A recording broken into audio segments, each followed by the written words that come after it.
I'm Mark Weiss. Welcome to Wisdom Applied. The new healthcare laws made it difficult, if not impossible, for physicians to own interests in hospitals that participate in the Medicare program. But what I'd like to present in the next few minutes is a model for physicians achieving much the same ends. Now, the same new healthcare reform law has ushered in a new vehicle for healthcare reimbursement, the ACO, Accountable Care Organization. You can learn more about accountable care organizations and their potential adverse impact on physician practices by reading the August 2010 issue of the Advisory e-alert. If you haven't seen it, you can go to the newsletter archive link on the advisorylawgroup.com website. Hospitals are spending millions of dollars forming accountable care organizations as a tool to gain control over physician practices, the financial aspects of physician practices, without having to go through the hassle or the expense of purchasing the practice itself. So in that model, you'd have an ACO, which is controlled by the hospital,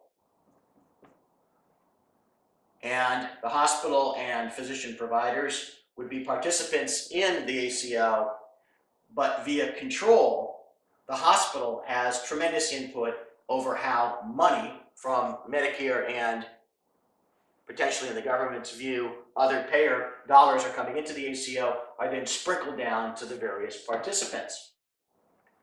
But if physicians can participate actively in the ACO formation process, potentially physicians can use the same model as a tool to gain control over the hospital's finances, achieving perhaps an even better deal than you could achieve by owning the hospital itself. There's an old saying, why own the cow if you can drink the milk for free?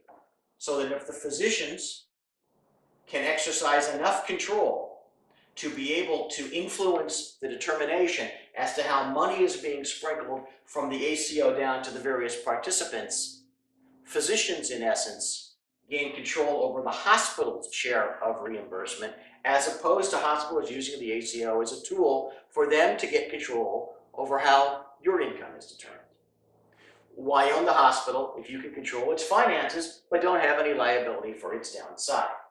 Now, there are many, many issues concerning the formation and operation of ACOs, and right now there is no governmental guidance on it.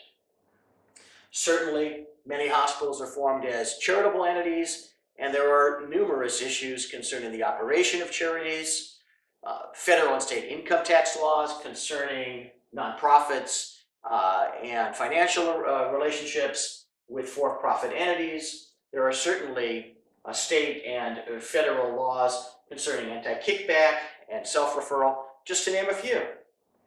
Those issues certainly are complex, but those issues present themselves if the hospital is controlling the deal. There's one thing that I can guarantee you, though, and that is that if you participate in the hospital's vision of an ACO, those issues won't be resolved in your favor.